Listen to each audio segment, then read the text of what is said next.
दोस्तों आज की वीडियो में हम सॉल्व करने वाले हैं एसएससी जीडी का एक मॉक टेस्ट जिसमें हम मैथ के क्वेश्चनों को क्या करेंगे सॉल्व करेंगे। तो देखो इसमें हमारा पहला क्वेश्चन है, एक निश्चित धनराशि पर 318 रुपये का चक्रवृद्धि ब्याज 2 वर्षों में अर्जित किया जाता है। यदि ब्याज की दर 12% है तो मूल राशि क्या है। तो देखो आपको इसमें दिया है, ये दे रखा है आप में, यानी कि जो चक्रवृद्धि ब्याज है वो दे रखा है 318 रुपये, ठीक है। और देखो आपको जो दर है वो दे रखी है 12%। तो देखो आपको मूलधन निकालने का सबसे आसान तरीका मैं आपको बताऊं, आप ये देखिए पहले कि जो 318 रुपये है हमारा कितने प्रतिशत का मान है। तो देखो इसके लिए मैं सबसे जो सक्सेसिव रूल है जो आपने प्रतिशत में पढ़ा होगा वो देखो मैं आपको बताऊंगा। तो जब भी हम अलग अलग परसेंटेज को एक तरह मर्ज करते हैं एक जगह, तो उसे कैसे करते हैं। देखो पहले एक बार हम इसे 2 बार जोड़ेंगे, यानी कि 12 प्लस के 12, और एक बार क्या करेंगे 12 का गुना 12 में करेंगे और उसमें 100 से भाग करेंगे, ठीक है। तो देखो 12 और 12 कितने हो गए आपके 24, ठीक है। और 12 का गुना 12 में करोगे तो हो जाएगा 144, और 144 में जब 100 का भाग करोगे तो यहाँ आएगा आपका 1.44, ठीक है। तो जब आप इसे 24 में जोड़ोगे, 24 में 1.44 को, तो ये हो जाएगा 25.44%। यानी कि यहाँ से हमारा क्या फाइंड हुआ, यहाँ से हमारा फाइंड हुआ कि जो हमारा 318 रुपये ब्याज है वो 25.44% का मान है। और देखो हमें निकालना क्या है, हमें निकालना है मूलधन।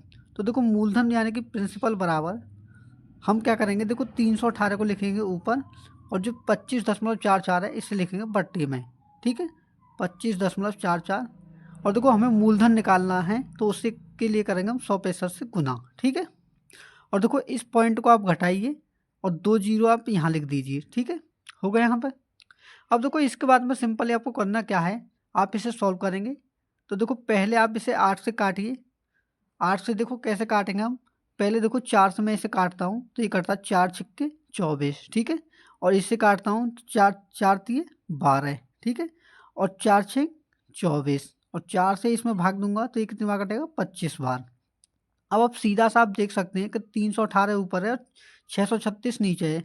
तो 318 का भाग जब 636 में देंगे तो ये 2 बार कट रहा है सीधा सा। तो 318 एकम 318, 318 दूनी कितना हो गए 636। तो देखो 2 का भाग आप फिर इसमें देंगे तो कितनी बार कटेगा 50 बार। और 50 का गुना आप 25 में करेंगे तो आपका मूलधन सीधा निकल के आएगा 25 पंजे 125, यानी कि 1250 रुपये। तो 1250 रुपये जो होगा वो क्या होगा, आपका मूलधन होगा, जो कि इस क्वेश्चन का क्या है, बिल्कुल राइट आंसर है, ठीक है दोस्तों। तो देखो हमारे नेक्स्ट अगले क्वेश्चन में क्या बोला आपके में, देखो दूसरे क्वेश्चन में बोला है, किसी आयताकार मेज की ऊपरी सतह का परिमाप 140 मीटर है तथा उसका क्षेत्रफल 1200 मीटर स्क्वायर है, तो इसके विकर्ण की लंबाई क्या होगी। तो देखो सिंपली मैं आपको इसको समझाना चाहूँ, मान के चलिए ये क्या है, हमारा एक आयत है, ठीक है। ये क्या हमारा आयत है, ये इसकी लंबाई है और ये इसकी चौड़ाई, ठीक है। तो आपको जो परिमाप दे रखा है वो दे रखा है 140 मीटर। तो देखो परिमाप का मतलब क्या होता है, जो आपकी और पास की जो परिधि होती है उस सभी का योग। तो देखो एक लंबाई ये है, एक लंबाई ये है, यानी कि 2 लंबाई होगी। उसी प्रकार चौड़ाई भी कितनी होगी 2। तो इन सभी का मान आपको दे रखा है, देखो 2 लंबाई प्लस चौड़ाई का मान दे रखा है आपको कितना, वो दे रखा है 140 मीटर, ठीक है। तो देखो यहाँ से जब आप भाग करोगे इसमें तो ये कितनी बार कटेगा 70 बार। तो आपकी लंबाई और चौड़ाई का जो मान है वो कितना आ जाएगा 70 मीटर आ जाएगा। लेकिन आपको इसका क्षेत्रफल दे रखा है कितना, देखो क्षेत्रफल दे रखा है, यानी कि लंबाई इंटू चौड़ाई। देखो आयत का जो क्षेत्रफल होता है वो होता है लंबाई इंटू चौड़ाई। तो वो दे रखा है आपको 1200 मीटर स्क्वायर, ठीक है, 1200 मीटर स्क्वायर दे रखा है। और ये है आपकी 70 मीटर। तो आपसे क्वेश्चन में पूछा है इसके विकर्ण की लंबाई क्या होगी। तो देखो आयत का जो विकर्ण होता है वो होता है ये, ठीक है, ये होता है विकर्ण। तो देखो विकर्ण की लंबाई कैसे निकालते हैं, ये जो होता है हमारा आयत में, ये कोण होता है हमारा 90 डिग्री का। तो देखो आप ध्यान से देखोगे तो क्या एक समकोण समकोण त्रिभुज नहीं बन रहा। तो देखो समकोण त्रिभुज की लंबाई आपकी एल है और ये ऊंचाई आपकी वी है। तो आपका जो विकर्ण का मान निकालोगे तो सीधा सा क्या होगा, रूट में एल स्क्वायर प्लस के बी स्क्वायर, ठीक है, यही होगा विकर्ण की लंबाई। तो देखो आपको सिंपली इसमें करना क्या है कि आप एल प्लस वी यानी कि लंबाई और चौड़ाई का होल स्क्वायर खोलोगे। तो देखो सिंपली क्या आएगा आपका, लंबाई का स्क्वायर प्लस चौड़ाई का स्क्वायर, और उसके बाद में क्या करोगे आप, 2 प्लस लंबाई इंटू चौड़ाई, ठीक है, हो गया इतना। अब देखो लंबाई प्लस चौड़ाई इसका योग है आपके पास 70, तो आप क्या करोगे 70 का होल स्क्वायर करोगे प्लस, और देखो इसका मान क्या है आप ध्यान से देखो तो यही क्या हमारा विकर्ण है, ठीक है, तो आप इसे यूं ही रखोगे लंबाई स्क्वायर प्लस के चौड़ाई स्क्वायर प्लस के, और देखो लंबाई गुणा चौड़ाई जो आपका क्षेत्रफल है वो है 1200, तो इसका करेंगे हम 2 गुना, तो 2 इंटू 1200, ठीक है, तो देखो 70 का होल स्क्वायर होता है आपका 4900, ठीक है, बराबर देखो लंबाई स्क्वायर प्लस के चौड़ाई स्क्वायर, और ये कितना होगा 12 दूनी 2400। अब आपको सिंपली करना क्या है, देखो आप इसको तो यहीं रखोगे लंबाई स्क्वायर प्लस चौड़ाई स्क्वायर को, इसे लाओगे आप इधर, ठीक है, तो देखो 4900 माइनस के 2400, ठीक है, तो जब आप इसे घटाओगे तो देखो इसका मान क्या आएगा, इसका मान आएगा 4900 में से हम 2400 को घटाते हैं तो होता है 2500, ठीक है, और ये क्या हमारा लंबाई स्क्वायर प्लस के चौड़ाई स्क्वायर। अब आप एक चीज़ ध्यान से देखिए, यहाँ जो हमारा विकर्ण है वो विकर्ण किस में दे रखा है आपको, रूट में, तो इस पे भी क्या करेंगे हम दोनों पक्षों में रूट चढ़ाएंगे, यानी कि 2500 पर भी रूट और इस पर भी रूट, तो देखो होगा क्या 2500 में से अब बाहर निकालोगे तो यहाँ से हमारा बाहर निकल के आएगा कितना 50, ठीक है, और आपका इसका मान कितना आएगा लंबाई स्क्वायर प्लस के चौड़ाई स्क्वायर बराबर 50 सेंटीमीटर, और यही क्या आपका राइट आंसर है, जो कि क्या दोस्तों बिल्कुल करेक्ट आंसर है, ठीक है दोस्तों।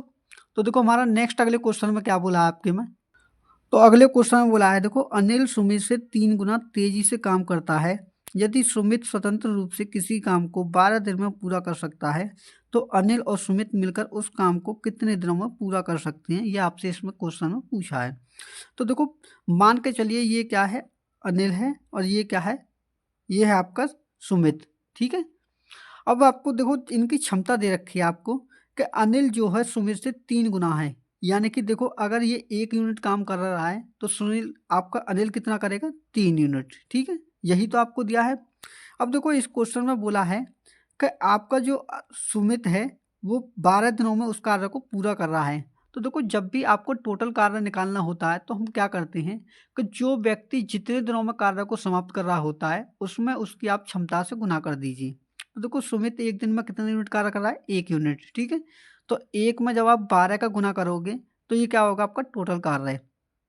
अब क्वेश्चन में आपसे पूछा है कि दोनों मिलकर कार्य को कितना दिन में करेंगे, तो आपको क्या करना है इनकी क्षमताओं को आप ऐड करोगे, तो 3 और 1 कितने हो गए 4, तो 4 का आप भाग लगाइए, 4 3 12, यानी कि जो कार्य है वो टोटल कार्य को ये दोनों मिलकर अनिल और सुमित दोनों मिलकर 3 दिन में कार्य को पूरा कर लेंगे, जो कि आपका क्या है दोस्तों बिल्कुल करेक्ट आंसर है, ठीक है, तो यही क्या आपका बिल्कुल करेक्ट आंसर है, ठीक है दोस्तों। तो देखो हमारे नेक्स्ट अगले क्वेश्चन में क्या बोला आपके में, अगले क्वेश्चन में बोला है दोस्तों यदि x अनुपात y बराबर 3:2 है तो x माइनस वाई अनुपात x प्लस वाई का मान आपसे पूछा है। तो देखो इसमें आपको सिंपल ही दे रखा है कि x अनुपात y जिसका मान है आपके पास 3:2, ठीक है, तो आपसे क्वेश्चन में पूछा है कि x माइनस के y अनुपात x प्लस के y इसका मान आपको पूछा है। तो देखो सिंपली इसमें करना क्या है कि आप 3 में से एक बार 2 को घटाएंगे तो क्या आएगा 3 में से 2 घटाया 1 अनुपात, और एक बार 3 में 2 को आप ऐड करेंगे तो 3 और 2 कितने हो गए आपके 5, ठीक है, कितने हो गए 5, तो आपका जो आंसर आ गया वो कितना आएगा 1:5 आ गया, जो कि क्या दोस्तों बिल्कुल करेक्ट आंसर है, ठीक है।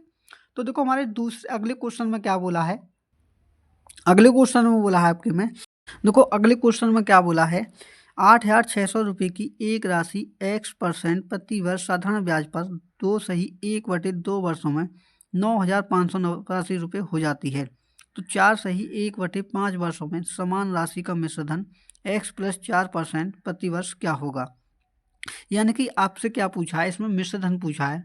तो दोस्तों देखो इसमें आपको सिंपली करना क्या है, आपको इसमें जो मूलधन है वो दे रखा है कितना 8,600 रुपये, ठीक है, 8,600 रुपये, ठीक है, और देखो आपको जो है टाइम दे रखा है इसमें कितना 2.5 वर्ष, यानी कि 2/1/2 वर्ष को जब आप शुद्ध रूप में लिखोगे तो ये हो जाएगा हमारा 2.5 वर्ष, ठीक है, इतना हो गया। अब देखो इसके बाद में सिंपली आपको दे रखा है, इसमें दे रखा है आपको मिश्रधन 9,589 रुपये, ठीक है, इतना दे रखा है। तो देखो सबसे पहले हम क्या करेंगे सबसे पहले हम निकालेंगे इसमें कि जो हमारा ब्याज प्राप्त हो रहा है साधारण ब्याज वो कितना प्राप्त हो रहा है। तो देखो उसके लिए आपको करना क्या है कि आप अमाउंट में से आप जो मूलधन है उसे घटाओगे, यानी कि 9,589 रुपये में से आप 8,600 रुपये को आप घटाओगे तो आपका ब्याज कितना आएगा। देखो 9 में से 0 घटाया 9, 8 में से 0 घटाया 8 और 15 में से 6 घटाए तो 9, यानी कि आपका जो साधारण ब्याज है वो कितना आया 989 रुपये। ठीक है, तो देखो पहले हमें क्या फाइंड करना है, पहले हमें रेट निकालना होगा ताकि हम आगे को बढ़ सकें। तो देखो सबसे पहले हम रेट निकालेंगे। तो देखो रेट निकालने के लिए मैं सिंपली आपको बताऊं क्या करना है, जो आपको ब्याज प्राप्त हुआ उसे आप ऊपर लिखिए 989 को। ठीक है, और बट्टे में क्या आप लिखेंगे, जो हमारा मूलधन है यानी कि 8,600 रुपये, इसे आप बट्टे में लिखेंगे 8,600 रुपये और गुना करेंगे बट्टे में जो आपका समय है कितना दे रखा है 2.5 वर्ष। ठीक है, तो 2.5 अब इंटू क्या करना है आपको रेट निकालने के लिए अंतिम स्टेप 100% से गुना। ठीक है, समझ गए आप। तो देखो यहाँ से पॉइंट हटाऊंगा मैं तो ऊपर एक जीरो बढ़ गई। ठीक है, उसी प्रकार देखो 2 जीरो से हमारी 2 जीरो ये कट गई। ठीक है, तो देखो यहाँ से अब आप क्या करोगे, देखो 5 पंजे होते हैं हमारे 25। ठीक है, और 5 से जब आप ऊपर भाग दोगे तो देखो कितनी बार कटेगा ये कटेगा। देखो 19 पंजे होते हैं 95 और देखो 5 से और काटोगे तो कितनी बार कटेगा, देखो ये बचे हमारे 3 यानी कि 39, 5 सत्ते 35, 5 अट्ठे 40। ठीक है, समझ गए आप। तो देखो 86 एक क्या हमारे अभाज्य संख्या है। तो देखो और आपके ऑप्शन जो दे रखे हैं वो पूर्ण कटने में दे रखे हैं, तो आप सिंपली क्या करोगे, देखो 43 का इसमें भाग दोगे तो देखो 43 दूनी कितने होता है आपके 86। ठीक है, या फिर पहले आप 2 से काटिए तो कितनी बार कटेगा 43 बार, और 2 से इसमें मैंने भाग दिया तो कितनी बार कटा ये, देखो 2 नीम 18 यानी कि 989 बार ही कटेगा। तो देखो 43 का भाग आपको क्या करना है 989 में क्या करना है 5 × 43 का भाग। ठीक है, तो देखो 43 दूनी कितने होते हैं आपके 86, और 86 जब 98 से आप 86 को घटाओगे तो कितने बचेंगे आपके 12 यानी कि 129, और 43 दिए होते हैं आपके 29। ठीक है, कितने 43 दिया 129। तो आपका जो रेट है क्या निकल के आया कि आपको 5 से 23 में भाग देना है तो कितना आएगा, देखो 5 चौके 20 और 5 छिक्के 30, यानी कि आपका जो पहले रेट था जिस पर आपको इतने का ब्याज प्राप्त हो रहा था उसका रेट आपका 4.6% था। ठीक है, तो क्वेश्चन में आपसे पूछा है कि अगर 4 सही 1/5 वर्षों में समान राशि का मिश्र धन x + 4% पर क्या होगा। यानी कि आपको देखो सिंपली करना क्या है, इसमें आपको करना ये है कि हमारा जो नया रेट है, ठीक है, हमारा जो नया रेट है उसको आपको निकालना है। कैसे, देखो नया रेट निकल के आएगा हमारा 4.6 में आप किसको ऐड करोगे 0.4% को, तो हमारा जो नया रेट है वो कितना निकल के आएगा, वो निकल के आएगा 5%। समझ गए आप। अब देखो 5% हमारा नया रेट निकल कर आ चुका है, तो हमें क्या निकालना है कि जो हमारा नया टाइम दे रखा है वो दे रखा है 4 सही 1/5%, 5 वर्ष। ठीक है, तो जब सही रूप में इसे लिखोगे तो देखो क्या होगा, 5 का भाग 1 में देंगे तो कितनी बार कटेगा 0.2 बार, तो इसका मान कितना आएगा 4.2 वर्ष। तो देखो साधारण ब्याज निकालने का सबसे आसान तरीका मैं आपको बताऊं, 5 का गुना आप पहले इसमें करिए रेट का गुना टाइम में। तो देखो 42 पंजे होते हैं हमारे 210 और एक जीरो पॉइंट में गई तो आपका जो जो जो परसेंट निकल का है वो कितना आया 21%। अब देखो 21% का हमें करना क्या है, जो आपका मूलधन दे रखा है 8,600 रुपये, ठीक है 8,600 रुपये, आपको क्या करना मिश्र धन निकालना है। तो देखो मिश्र धन के लिए हम क्या करेंगे 100 में 21 को ऐड करेंगे यानी कि 121%। तो हमें 8,600 को क्या निकालना है 121%, तो 121 बटी में 100, तो 2 जीरो से क्या होंगे हमारे 2 जीरो ये कट जाएंगे और 121 का गुना करना हमें 86 में। तो देखो 121 छिक्के होते हैं हमारे कितने 726, तो हमारे हासिल कितने हो गए 72। ठीक है, तो अब क्या करेंगे हम 121 अट्ठे होते हैं 968, तो देखो 968 में जब आप 72 को ऐड करोगे तो देखो क्या आएगा 8 और 2 को हो गए 10, 7 और 6 13 हो गए 14 और 9 कितने है 10, यानी कि हमारा जो कितना है 10,406 रुपये जो आया हमारा मिश्र धन होगा, जो कि क्या है दोस्तों बिल्कुल करेक्ट आंसर है। तो मैं उम्मीद करता हूं दोस्तों ये क्वेश्चन बहुत ही अच्छे से आपको क्लियर हुआ होगा। ठीक है, तो देखो हमारा नेक्स्ट अगले क्वेश्चन में क्या बोला है, तो दोस्तों अगले क्वेश्चन में बोला है, देखो एक चुनाव में जीतने वाले उम्मीदवार को 15,744 मत मिले जो मतदाताओं का 48% है। एकमात्र अन्य उम्मीदवार को 22% मत मिले तो मत नहीं देने वाले सदस्यों की संख्या ज्ञात करो। यानी कि जिन्होंने वोट नहीं डाले हैं उनकी संख्या आपको फाइंड करनी है। तो क्वेश्चन में देखो आपको जो 15,744 जो दे रखा है यानी कि मतों की संख्या, वो देखो कितने परसेंट का मान दे रखा है अगर आप ध्यान से देखो। तो देखो इसमें बोला है क्वेश्चन में कि एक चुनाव में जो जीत रहा है ना उसे 15,744 प्राप्त हो रहे हैं, जो कितने परसेंट का मान है, जो 48% मतदाता हैं। यानी कि आपका जो मान है ये 48% का मान है जो 15,744 है। ठीक है, तो इसमें क्वेश्चन में बोला है कि एक अन्य उम्मीदवार को कितने मिल रहे हैं, 22%।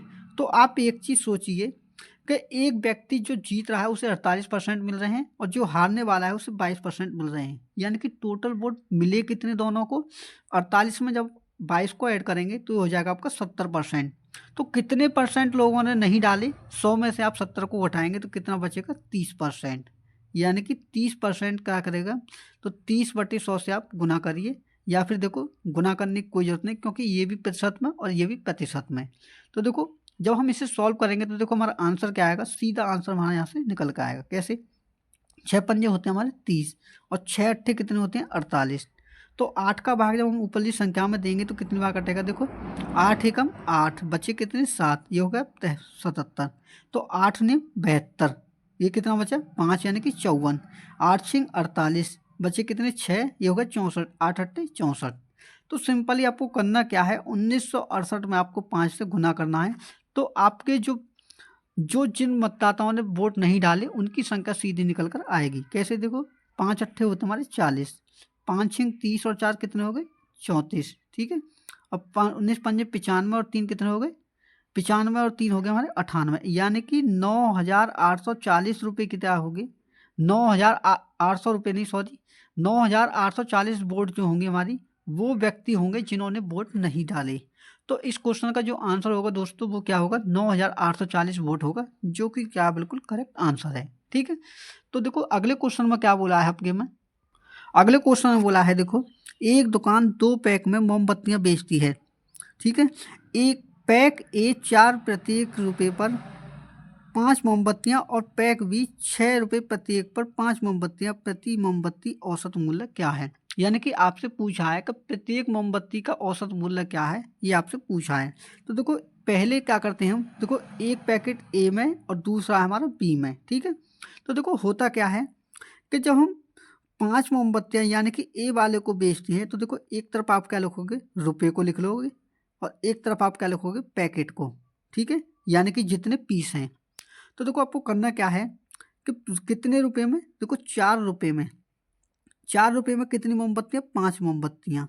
और देखो अगले में जो बोला बी वाले पार्ट में, वो 6 रुपये में 5 मोमबत्तियाँ क्या कर रहा है, वो रख रहा है यानी कि बेच रहा है। तो देखो आपको औसत निकालने के लिए सिंपली करना क्या होता है, इन दोनों का आपस में गुना करोगे तो 5 चौके हो गए 20। ठीक है, और 5 छिक्के कितने हो गए 30, इन सबको ऐड करोगे और जितनी मोमबत्तियां पैक करी हैं उनमें क्या करोगे, उनसे भाग। तो देखो पहले में कितनी कर रहा है, 5 मोमबत्तियां और दूसरे में कितनी, 5 मोमबत्तियां, तो टोटल कितनी होगी 10। तो आपको क्या करना है, 10 से भाग।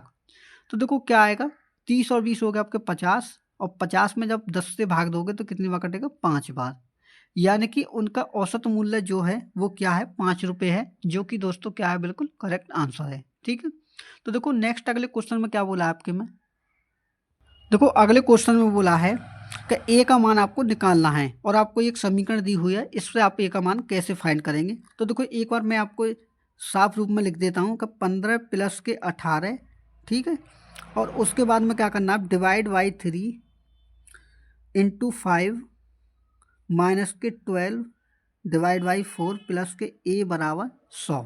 ठीक है, ये आपको एक बोडोमास के नियम के आधारित आपको एक क्वेश्चन दिया है जिसमें आपको क्या निकालना है, इस ए का मान आपको निकालना है। तो देखो सिंपली आपको करना क्या है, देखो बोडोमास का नियम सबसे पहले कहता है कि अगर ब्रैकेट है तो आप ब्रैकेट को सॉल्व करोगे, अगर डिवाइड है तो डिवाइड। तो देखो सबसे पहले क्या करता हूँ मैं, डिवाइड से इसमें भाग, यानी कि 3 का भाग 18 में तो 6 बार कटा। उसी प्रकार 4 का भाग जब 12 में दोगे तो कितनी बार कटेगा, 3 बार।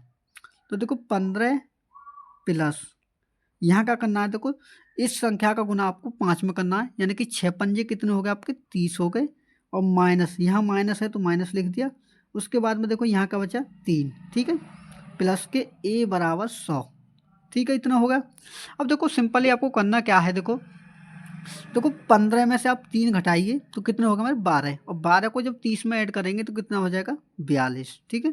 तो 42 प्लस a बराबर कितना होगा आपका 100, कितना होगा 100, ठीक है। तो आपको देखो a का मान निकालने के लिए करना क्या है, इस 42 को आप इधर ले जाओगे बराबर में, तो क्या इसका हो जाएगा, ये इधर प्लस का है तो इधर आके हो जाएगा माइनस का 42, ठीक है।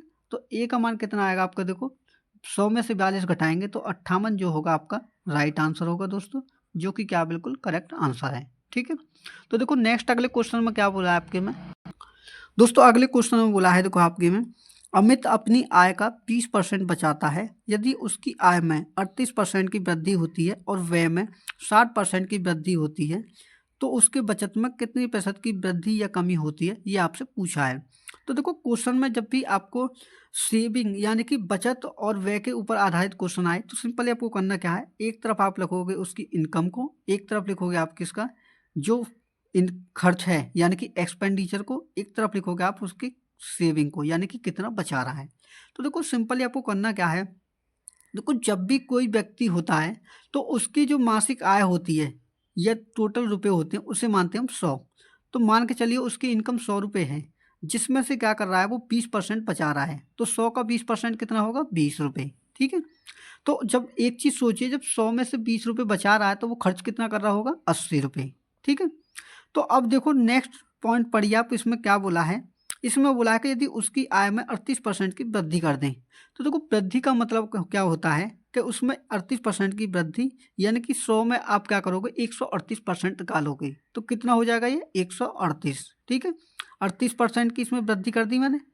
देखो उसके बाद में क्या बोला है इसमें, तो उसके व्यय में 60% की वृद्धि यानी कि उसका व्यय यानी कि एक्सपेंडिचर में जब हम 60% की वृद्धि करते हैं तो क्या आएगा। तो देखो सिंपली आपको क्या करना है, 80 का आपको 160% निकालना है क्योंकि वृद्धि हो रही है 60% की। तो देखो 16 में 8 कितने होते हैं हमारे 128, तो आपका जो खर्च है वो कितना होगा 128 रुपये। तो देखो क्वेश्चन में जो आपसे सिंपली सी बात पूछी है कि उसके जो जो बचत है उसमें कितने प्रतिशत की वृद्धि या कमी हुई, ये आपसे पूछा है। तो देखो बचत निकालने के लिए सिंपली आपको करना क्या है, देखो 138 रुपये टोटल उसकी इनकम है, जिसमें से 128 रुपये वो खर्च कर रहा है, तो बचा कितना रहा होगा 138 में से आप 128 को घटाइए, तो 138 में से जब 28 को घटाएंगे तो कितना बचेगा 10 रुपये। यानी कि हाँ पहले जो वो व्यक्ति था 20 रुपये बचाता था, लेकिन आज के टाइम में कितना बचा रहा है 10 रुपये, तो कितने की कमी हुई उसमें 10 की कमी। तो आपसे यही पूछा है कि कितने प्रतिशत की कमी या वृद्धि हुई, ये आपसे पूछा है। तो देखो आपको क्या करना है, देखो यहाँ कमी हुई है तो कमी लिखेंगे हम, ठीक है। कितने की कमी हुई है 10 की कमी, और कितने के ऊपर हुई है वो हुई है 20 के ऊपर। तो आपको क्या करना, बट्टे में 20 और इंटू करेंगे 100% से गुना, तो 20 पंजे कितने हो गए 100, और 5 का गुना 10 में करेंगे तो कितना होएगा 50% की कमी। यानी कि इस क्वेश्चन का जो आंसर है दोस्तों वो 50% की कमी होगी, जो कि क्या आपका option number 4 is the right answer है, ठीक है दोस्तों। तो देखो अगले क्वेश्चन में क्या बोला आपके में, दोस्तों अगले क्वेश्चन में बोला है यदि दो प्रकार के रेजिन जिनकी लागत 160 रुपये प्रति किलोग्राम और 210 रुपये प्रति किलोग्राम है, तो इनको 2:3 के अनुपात में मिलाया जाता है तो मिश्रण का प्रति किलोग्राम लागत पूछा है। तो देखो सिंपली आपको करना क्या है कि जो आपको लागत मूल्य दे रखे हैं उन्हें आप एक तरफ लिखोगे, यानी कि 160 रुपये आपका एक मूल्य दे रखा है और दूसरा दे रखा है आपको 210 रुपये, लिख दिया मैंने एक मूल्य को इस तरफ और दूसरे मूल्य को इस तरफ, और देखो बीच में क्या लिखना है आपको x, ठीक है। तो आपका जो अनुपात दे रखा है उसमें क्या करना है आपको, उसको यहाँ लिखना है 2:3, ठीक है। अब देखो आपको निकालना क्या है, आपको निकालना है इस x का मान। तो देखो x का मान बहुत ही साधारण रूप से कैसे निकालेंगे, एक बार इसका गुना आप इसमें करेंगे और इसका मान इसमें गुना करेंगे, तो देखो कैसे, देखो और इसका मान सीधा, तो देखो x बराबर 160 का गुना आप 2 में करिए तो कितना हो जाएगा 16 दूनी 32 यानी कि 320 रुपये, प्लस उसी प्रकार 210 का गुना आप इसमें करोगे 3 में तो कितना हो जाएगा 21×3 = 63 यानी कि 630, और बट्टे में क्या करना है, जो आपका अनुपात दे रखा है 2:3 इन सभी को आप जोड़ोगे तो 2 और 3 कितने हो गए 5, ठीक है। अब देखो इसके बाद में आपको करना क्या है, इन सभी को ऐड करना है, तो कैसे करेंगे, देखो 600 और 300 होते हैं 900, और 30 और 20 होते हैं 50, तो कितना होगा 950। ठीक है, होगा इतना। अब क्या करना है आपको, 5 का इसमें भाग करना है। तो देखो 5 से जब हम भाग देते हैं तो 95 करता है हमारा 19 बार और एक जीरो, यानी कि हमारा जो संयुक्त मूल्य है, यानी कि मिश्रण का प्रति किलोग्राम की लागत वो 190 रुपये किलो है, जो कि क्या दोस्तों बिल्कुल करेक्ट आंसर है। ठीक है दोस्तों, तो देखो नेक्स्ट अगले क्वेश्चन में क्या बोला आपके में दोस्तों, अगले क्वेश्चन में बोला आपके में एक व्यापारी अंकित मूल्य पर 10% की छूट देता है, 17% का लाभ अर्जित करने के लिए उसे अपने वस्तु पर क्रय मूल्य से कितने प्रतिशत अधिक अंकित मूल्य करना चाहिए। यानी कि क्वेश्चन में देखो आपसे पूछा है कि अंकित मूल्य कितना अधिक प्रतिशत करना चाहिए अंकित। ठीक है, तो देखो ऐसे क्वेश्चन जब भी आपको पूछा जाए कि आपको डिस्काउंट दिया हो और प्रॉफिट दिया हो, तो सिंपली आपको एक फॉर्मूला याद रखना है कि मार्केट प्राइस बटे में कॉस्ट प्राइस। ठीक है, बराबर क्या करेंगे आप 100 में करेंगे आप प्रॉफिट को ऐड, और बटे में क्या करेंगे आप 100 में से डिस्काउंट को घटाएंगे। ठीक है, इतना करना है सिंपली। अब देखो उसके बाद में आपको करना क्या है, देखो इसके बाद में आप करोगे, देखो मार्केट प्राइस बटे में कॉस्ट प्राइस, जो आपको लाभ दे रखा है उसे आप 100 में ऐड करेंगे। तो देखो लाभ दे रखा है 17%, तो 100 में 17 को ऐड करेंगे कितना हो जाएगा 117, और डिस्काउंट दे रखा है देखो हमारा 17% का, जो 10% की छूट देता है, तो 100 में से जब 10 घटाएंगे तो कितना हो गया 90।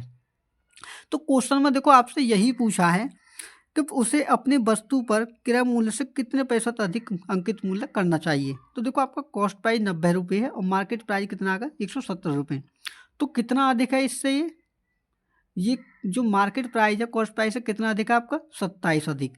तो आप क्या करोगे, देखो 27 को लिखोगे आप ऊपर, और देखो कितना है हमारा कॉस्ट प्राइस 90 है, तो बट्टे में कॉस्ट प्राइस और इंटू करोगे 100% से गुना। ठीक है, तो देखो एक जीरो से हमारी एक जीरो ये कट गई, 9 का भाग दिया 27 में तो कटा 3 बार, और 3 का गुना जब 10 में करेंगे तो कितना होगा 30%, यानी कि उस व्यक्ति को अपने क्रय मूल्य से 30% अधिक मूल्य अंकित करना चाहिए, जिससे उसका जो लाभ है 17% प्राप्त हो। ठीक है दोस्तों, तो इस क्वेश्चन का जो आंसर है आपका 30% होगा, जो कि करेक्ट आंसर है।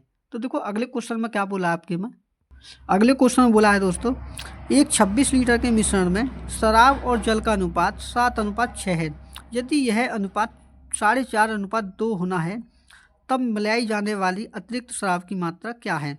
तो देखो होता क्या है, देखो मान के चलिए ये हमारी शराब है यानी कि वाइन। ठीक है, और एक तरफ लिख दिया मैंने वाटर।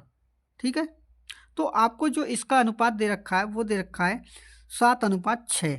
ठीक है, 7:6, और इनका टोटल जो मान है लिक्विड जो है हमारा, वो उसका मान दे रखा है आपको कितना 26 लीटर। तो देखो सिंपली आपको करना क्या है, देखो मान के चलिए ये 26 है। ठीक है, अब ये कितने का मान है, देखो 7 और 6 13 यूनिट का मान। ठीक है, जो 13 यूनिट का मान 26 लीटर है, तो 1 यूनिट का मान जब आप निकालोगे कितना निकल के आएगा 13 दूनी 26, यानी कि 1 यूनिट का मान कितना हमारा 2 लीटर। तो वाइन हमारी कितनी हो जाएगी 7 यूनिट है, तो 7 दूनी कितने 14 लीटर, कि 14 लीटर हमारा जो शराब है, और हमारा पानी कितना है 2 छिक्के 12। ठीक है, ये आ गई हमारी टोटल क्वांटिटी, यानी कि एक रियल अनुपात। ठीक है, जिसमें 14 लीटर हमारी शराब है और 12 लीटर हमारा पानी है। तो क्वेश्चन में आपसे पूछा है कि यह अनुपात 4.5:2 होना है, तो उसमें जो शराब है कितनी मिलाई जानी चाहिए। तो देखो मैं आपको एक चीज़ यहाँ बताऊँ कि जो आपको 4.5:2 दे रखा है, अगर आप इसे अच्छे रूप में लिखो तो देखो कैसे लिखेंगे, यहाँ से पॉइंट हटाओ, यहाँ जीरो बढ़ाओ। ठीक है, तो 5 चौके हो गए 20 और 5 निम हो गए 45, तो आपका जो अनुपात है वो कितना है 9:4। ठीक है, समझ गए यहाँ तक आप। अब देखो यहाँ के बाद में आपसे पूछा है कि शराब कितनी मिलाई जाए, तो देखो हम मिला क्या रहे हैं सिर्फ शराब, तो पानी तो हमारा सेम रहेगा। तो देखो पानी का जो अनुपात है वो भी हमें क्या करना पड़ेगा बराबर, यानी कि 12 लीटर ऊपर है तो यहाँ भी हम 12 ही रखेंगे। तो उसके लिए हम क्या करेंगे, अब से 12 बनाएंगे, कैसे, इसमें करेंगे हम 3 से गुना। तो देखो 3 का गुना 9 में करा तो कितना होगा 27, और 3 का गुना 4 में करा तो कितना होगा 12, यानी कि पानी हमारा पहले भी 12 लीटर था और आज भी 12 लीटर है, तो कितना होगा सेम। अब आप यहाँ से ये देखिए कि जो शराब है वो कितने यूनिट बढ़ गई, यानी कितने लीटर बढ़ गई। तो देखो 14 से 27 होगा, यानी कि 13 लीटर बढ़ गई। तो आपकी जो शराब है वो कितने अधिक है, 13 लीटर अधिक है। तो उस मिश्रण में जो शराब है वो 13 लीटर अधिक करने पर उनका जो अनुपात है इतना हो जाएगा, यानी कि 4.5:2। ठीक है दोस्तों, तो मैं उम्मीद करता हूँ कि ये क्वेश्चन आपको बहुत ही अच्छी तरीके से समझ में आया होगा दोस्तों। ठीक है, तो देखो अगले क्वेश्चन में क्या बोला आपके में दोस्तों, अगले क्वेश्चन में बोला है कि पाइप ए और बी एक टैंक को क्रमशः 10 घंटे और 100 घंटे में भर सकते हैं। पाइप सी अकेले भरे हुए टैंक को 15 घंटे में खाली कर सकता है। जब तीनों पाइपों को एक साथ 8 घंटे के लिए खोल दिया जाता है तो टैंक का 60% भाग भर सकता है। कितने घंटे में पाइप बी और सी एक साथ टैंक के 2/5वें भाग को खाली कर सकते हैं। तो क्वेश्चन में देखो सिंपली सी बात आपसे पूछी है कि देखो दो टैंक हैं, यानी कि तीन जो हमारे टैंक हैं वो क्या आता है, देखो पहला ए है, ठीक है, दूसरा बी है और तीसरा आपका सी। ए जो है उसे 10 घंटे में भर रहा है और वहीं बी कितने x घंटे में, ठीक है, और सी जो है वो 15 घंटे में क्या कर रहा है, खाली कर रहा है। तो देखो एक चीज़ यहाँ विशेष कर ध्यान रखना, जब भी नल टंकी वाले क्वेश्चन होते हैं, जो भर रहा होता है उसकी क्षमता को लिखते हैं हम प्लस में, और जो खाली कर रहा होता है उसकी क्षमता को लिखते हैं हम घटा में, यानी कि माइनस में। तो देखो आपको क्या करना है, इन सब का एलसीएम लेना है। तो देखो 10 और 15 का एलसीएम होगा हमारा 30, ठीक है, कितना होगा 30। तो जो 30 आया है ये क्या आपका टोटल कार्य है, यानी कि टोटल पानी जो भरना है हमें 30 लीटर भरना है, जिसमें देखो ए जो है 1 घंटे में कितना भर रहा है, वो भर रहा है 10 दिए 30, यानी कि 3 यूनिट, 3 लीटर पानी भर रहा है ए जो है 1 घंटे में। और वहीं जो है सी जो है 1 घंटे में कितने लीटर पानी घटा खाली कर रहा है, तो देखो 15 दूनी 30, यानी कि 2 लीटर। तो देखो यहाँ से आप समझिए कि ए जो है 1 घंटे में 3 लीटर पानी भरता है, वहीं सी जो है 1 घंटे में 2 लीटर पानी निकालता है। तो देखो सी का जो बी है, बी का आपको पता नहीं है, तो देखो बी का हम कैसे फाइंड करेंगे वो आप देखिए। तो देखो आगे का स्टेप आप पढ़िए, इसमें बोला है जब तीनों पाइपों को एक साथ 8 घंटे के लिए खोल दिया जाता है तो टैंक का 60% भाग भर जाता है। तो देखो आपको क्या करना है, 30 का 60% निकालना है। तो देखो कैसे निकालेंगे, 30 का 60%, तो 60/100, 2 जीरो से हमारी 2 जीरो कट गई, तो 6 कितने हो गए 18 लीटर। अब आप एक चीज़ यहाँ समझिए कि जो 18 लीटर पानी है इसे तीनों मिलकर जो भर रहे हैं वो कितने घंटे में भर रहे हैं, 8 लीटर में। यानी कि जब आप कार्य में आप उनकी समय से भाग देते हो तो क्या निकल कर आता है, उनकी क्षमता का वो कितने यूनिट कार्य करते हैं। तो देखो यहाँ से जब आप भाग दोगे तो कितनी बार कटेगा ये, 8 दूनी 16 और कितने हो गए 8 दूनी 16, 8 दूनी 16, 8 पंजे 40, यानी कि 2.25 जो है वो एक बार में इतना पानी भर रहे हैं, ठीक है, एक बार में, यानी कि 1 घंटे में 2.25 लीटर पानी भर रहे हैं। तो देखो आपको सिंपली यहाँ से बी का निकालने के लिए करोगे क्या, देखो ए का दे रखा है आपको 3 लीटर पानी, ठीक है, और बी का आपको एक्स है, यानी कि बी का हमें पता नहीं है, प्लस सी का कितना है -2, ठीक है, तो -2 बराबर 2.25। तो देखो बी का यहाँ से क्या है, क्षमता निकल के आएगी कि ए बी जो है 1 घंटे में कितने लीटर पानी भरता है। तो देखो 3 में से 2 घटाया 1, तो देखो 2.25 में से जब 1 को घटाओगे तो क्या बचेगा हमारा 1.25, यानी कि बी जो है 1 घंटे में 1.25 लीटर पानी क्या करता है, भरता है, ठीक है। तो यहाँ से क्या निकल के आया, हमारी बी की क्षमता निकल के आई। तो अब क्वेश्चन में आप सीधा आगे पढ़िए, क्वेश्चन में बोला है जो लास्ट स्टेप है कि कितने घंटे में पाइप बी और सी एक साथ टैंक के 2/5वें भाग को खाली कर सकते हैं। यानी कि 30 का जो 2/5 है, देखो 30 का 2/5 कितना होगा, 5 छिक्के 30, और 6 का गुना 2 में करेंगे तो कितना हो जाएगा 12 लीटर। यानी कि 12 लीटर पानी को बी और सी मिलकर कितने घंटे में खाली करेंगे, भरेंगे नहीं खाली करेंगे। तो देखो खाली कैसे करेंगे, देखो बी की क्षमता है -2, ठीक है, तो -2 लिख दिया। देखो बी की क्षमता है -2 और सी की कितनी है हमारी, देखो बी की हमारी 1.25 और सी की हमारी 2, ठीक है। तो इसमें से आपको करना क्या है, दो में से आपको घटाना है 1.25 को। तो देखो घटाते हैं तो कैसे होता है, 2.001.75, ठीक है, उल्टा घटाया मैंने। तो देखो 10 में से 5 घटाए तो 5, ठीक है। और देखो यहाँ क्या बचा आपका, यहाँ बचा आपका 9 में से 7 घटाए 2, कितना 9 में से 7 घटाए 2, ठीक है। और यहाँ का बचा आपका 0, ठीक है, यहाँ का बचा 0। तो देखो यहाँ क्या होगा, सॉरी फ्रेंड्स, देखो यहाँ क्या है हमारा 2, तो देखो 9 में से 2 घटाएंगे तो कितना हो जाएगा 7। तो आपका यहाँ क्या बचा 12/0.75। तो इस पॉइंट को घटाइए, आप ऊपर 2 जीरो बढ़ाइए, ठीक है। तो आपको क्या करना है, देखो 75 से इसमें भाग देंगे, कैसे, देखो 25 3 होते हैं 75, और 25 चौके होते हैं 100 और यहाँ का बचा 20, तो 25 अट्टे 200। ठीक है, तो आपको करना क्या है, 48 में आपको 3 से भाग देना है। तो देखो भाग देंगे तो क्या आएगा, 3 से भाग करा मैंने इसमें 16 बार, यानी कि दोनों मिलकर 16 घंटे में उस टैंक को खिला देंगे जिसका भाग आपको निकालना है, यानी कि 2/5 भाग को। तो मैं उम्मीद करता हूं दोस्तों ये क्वेश्चन भी आपको अच्छे से क्लियर होगा और आपको कोई भी डाउट नहीं होगा। ठीक है दोस्तों, तो देखो हमारे नेक्स्ट अगले क्वेश्चन में क्या बोला आपको, अगले क्वेश्चन में बोला है दोस्तों, राम 2000 रुपये में एक मोबाइल खरीदता है तथा सोहन को 3000 रुपये में बेच देता है। सोहन उसे राकेश को 3500 रुपये में बेच देता है, तब राकेश को उस मोबाइल के लिए राम से कितना प्रतिशत ज़्यादा भुगतान करना पड़ा। तो देखो होता क्या है, यहाँ पे 3 व्यक्तियों के जो आपको जो कॉस्ट प्राइस है वो दिए हुए हैं। तो देखो पहले नंबर पर है राम, दूसरे नंबर पर है कौन, ये देखा राकेश। ठीक है, दूसरे नंबर पर राकेश और तीसरे नंबर पर है कौन, ये है सोहन। ठीक है, तो यहाँ से देखो आपको करना क्या है, देखो इनका जो कॉस्ट प्राइस है वो है 2000 रुपये और इनका कितना है 3000 रुपये और इनका दे रखा है आपको 3500 रुपये। तो देखो क्वेश्चन में आपसे बहुत ही सिंपल सी बात पूछी है कि सोहन का राम से कितने प्रतिशत अधिक मूलधन है, यानी कि कितना भुगतान ज़्यादा करना पड़ा। तो देखो आप ये देखिए कि 2000 और 3500 के बीच में कितने का डिफरेंस है, 1500 का। तो 1500 को रखेंगे आप ऊपर और देखो किससे पूछा है, राम के प्रति। तो आपको क्या करना है, 2000 को बट्टी में रखना है। ठीक है, और इंटू करना है 100% से गुना। ठीक है, तो देखो 3 जीरो से हमारे 3 जीरो ये कट जाएंगे, 2 जीरो ये और 1 जीरो ये। तो जब 150 में 2 का भाग दोगे तो कितनी बार कटेंगे, 75 बार, यानी कि 75% जो होगा इसका मूलधन होगा।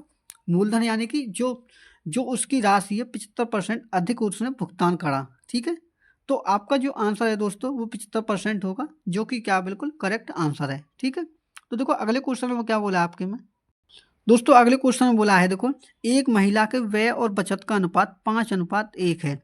यदि उसकी आय और व्यय में क्रमशः 10% और 20% की वृद्धि होती है तो उसकी बचत में प्रतिशत परिवर्तन ज्ञात कीजिए। तो देखो सिंपली आपको करना क्या है कि आपको एक तरफ लिखना है देखो इनकम को। ठीक है, एक तरफ लिखना है आपको एक्सपेंडिचर जो खर्च है और एक तरफ लिखोगे आप सेविंग को, यानी कि जो बचा रहा है। तो देखो जो आपको अनुपात दे रखा है इसे आप कैलकुलेशन को आसान बनाने के लिए क्या कर सकते हो, 5 को मान लीजिए 500।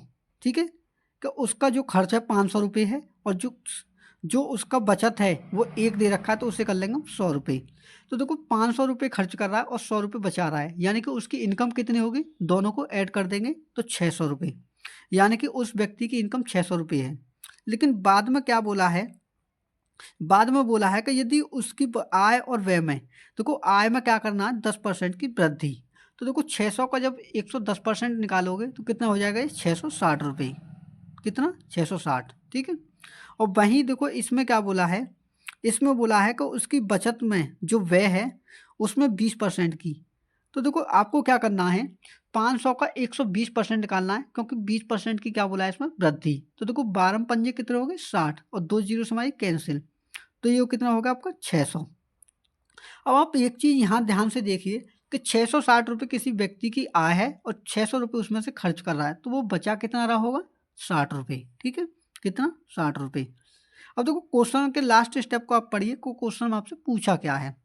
तो देखो क्वेश्चन में पूछा है तो उसकी बचत में प्रतिशत परिवर्तन ज्ञात कीजिए, यानी कि उसकी बचत में परिवर्तन क्या हुआ ये आपको बताना है। तो देखो परिवर्तन क्या हुआ है कि पहले जो बचाता था वो 100 रुपये बचाता था, लेकिन आज के टाइम में वो 60 रुपये बचा रहा है, यानी कि कितने कम बचा रहा है, 40 रुपये कम। तो आपको क्या करना है, प्रतिशत परिवर्तन पूछा है, तो देखो परिवर्तन के लिए क्या करोगे, 40 को आप ऊपर रखोगे, बट्टे में क्या रखोगे, जो उसकी पहली सेविंग थी यानी कि पहली बचत थी उसे बट्टे में यानी कि 100 को, और इंटू करना है 100% से गुना। तो देखो 100% से 100% खत्म, तो आपका जो आंसर है वो कितना आएगा, 40% का परिवर्तन। ठीक है दोस्तों, तो आज की क्लास को हम यहीं ऑफ करते हैं। दोस्तों अगर वीडियो अच्छी लगी तो वीडियो को लाइक जरूर करें और चैनल पर नए हैं तो बेल आइकन को प्रेस करके चैनल को सब्सक्राइब भी कर लें। तो मिलते हैं नेक्स्ट मॉक टेस्ट के साथ में, तब तक के लिए धन्यवाद।